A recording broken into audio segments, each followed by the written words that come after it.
परम प्रेममय श्री श्री ठाकुरेर श्रीचरणे आमार कोटि कोटि प्रणाम।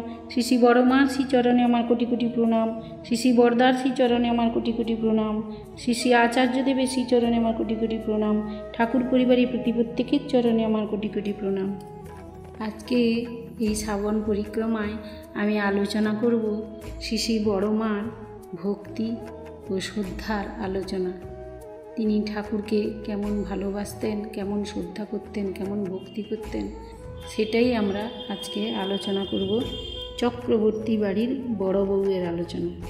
শ্রী শ্রী বড়মা শুধুই নারী জাতির নয়, নারী পুরুষ ব্যতিরেকে সমস্ত মনুষ্য সমাজের অনুসরণীয়। শ্রী শ্রী ঠাকুর যেমন তার স্বামী ছিলেন, তেমন গোটা মানব জাতির পরম স্বামী ছিলেন। জগৎ সংসারে শুধুমাত্র তিনিই স্বামী, আর সবই নারী। তিনি সবার পূরণ করেন। কিভাবে সকল অবস্থায় স্বামীকে নিয়ে চলতে হয় তা বড়মা দেখিয়েছেন আচরণ করে। ঠাকুর এমন একজন যিনি সংসারে থেকেও সংসারে আবদ্ধ ছিলেন না। মেয়েরা চায় তার স্বামী একান্তভাবে শুধু তাঁরই হয়ে থাকুক, তার সুখে দুঃখে উল্লাসে সর্বদা পাশে থাকুক, সংসারের উন্নতিতে মনোযোগী হোক। কিন্তু ঠাকুর শুধু তাঁর স্ত্রী পুত্র কন্যা নিয়েই সংসারে সীমাবদ্ধ ছিলেন না। বিশ্ব সংসারটাই তার সংসার। তেমনতর পুরুষের সঙ্গে ঘর করা একমাত্র পরমা প্রকৃতি বড়মা ছাড়া কারো পক্ষেই সম্ভব নয়। ব্যক্তিগত সুখ স্বাচ্ছন্দ্যে তার স্বামীকে তিনি আবদ্ধ রাখতেন না। সমগ্র বিশ্ব সংসার যার সৃষ্টি, তার কাছ থেকে সমস্ত সুখ ঐশ্বর্য তিনি চেয়ে নিতে পারতেন। বরং ঠাকুরের এই সংঘর্ষপূর্ণ জীবনে তিনিও সব সংঘর্ষ মাথায় নিয়ে সমস্যা মাথায় বহন করেই চলতেন। বরং স্বামীর সুখ ও সুস্থতার জন্য তৎপর ছিলেন। আমরা ঠাকুরকে গ্রহণ করে তার কাছে কত কিছু সুখ আনন্দ ঐশ্বর্য সব চাইতে থাকি, প্রার্থনা করি, অথচ কি করলে তার সুখ হয়, স্বস্তি হয়, সেই ধান্দা আমাদের খুব কমই থাকে। বড়মার কাছ থেকে জানতে পারি তার সুখ শান্তি স্বস্তির জন্য জীবন নির্বাহ করতে হয়, কিভাবে তার দিকে দৃষ্টি নিবদ্ধ করে চলতে হয়, কিভাবে ঠাকুরকে নিয়ে চলতে হয়। ঠাকুর বলেছিলেন সুকেন্দ্রিক হও। বড়মার জীবন চলনা দেখে সেই কেন্দ্রায়িত জীবন চলনারই শিক্ষা দেয়। আজকে আমি আলোচনা করব সেই চক্রবর্তী বাড়ির বড় বউয়ের কাহিনী। পরমারাধ্যা শ্রী শ্রী বড়মা তখন শ্বশুরবাড়ির বড় বউ। বিয়ে হয়েছে অল্প কয়েক বছর হলো। শিবচন্দ্র চক্রবর্তীর প্রতিবেশী চৌধুরী বাড়িতে বিয়ে হয়েছে তার আপন ছোট বোন সুধা দেবী। সুধা দেবী সদ্য বিয়ের পর 1 মাস বাপের বাড়ি কাটিয়ে আসলো। পদ্মায় জল আনার পথে সুধা দেবীর সাথে দেখা চক্রবর্তী বাড়ির বড় বউয়ের।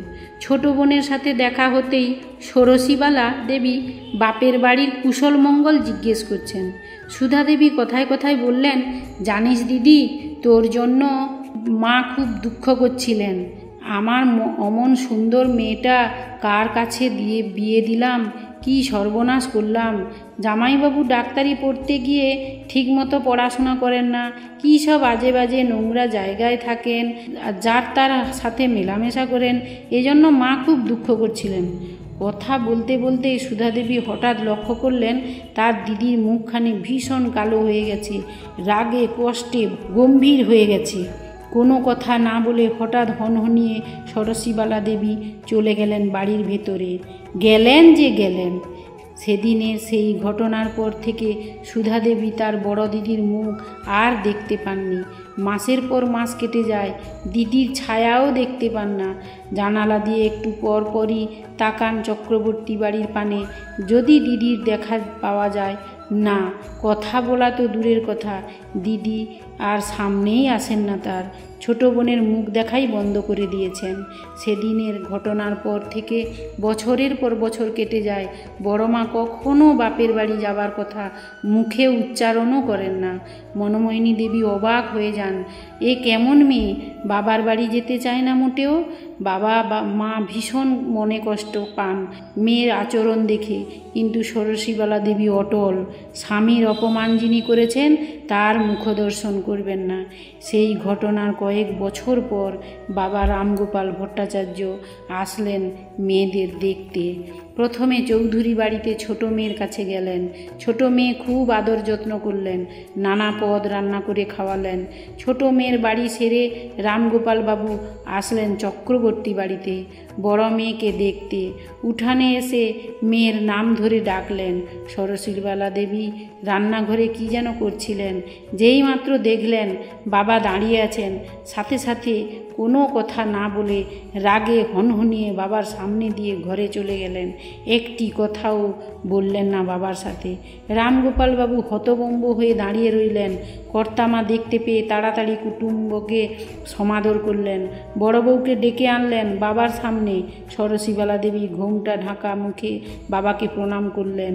সকলের অজান্তেই মেয়ের চোখে জল কয়েক ফোঁটা বাবার পায়ে গড়িয়ে পড়ল।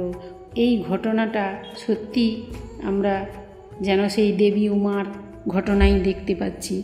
বাবার বাড়িতে স্বামী নিন্দা শুনে যিনি চূড়ান্ত প্রতিবাদে সরব হয়েছিলেন, পরমারাধ্যা বড় মা ছিলেন দেবী উমার মতোই প্রখর স্বামীপরায়ণা।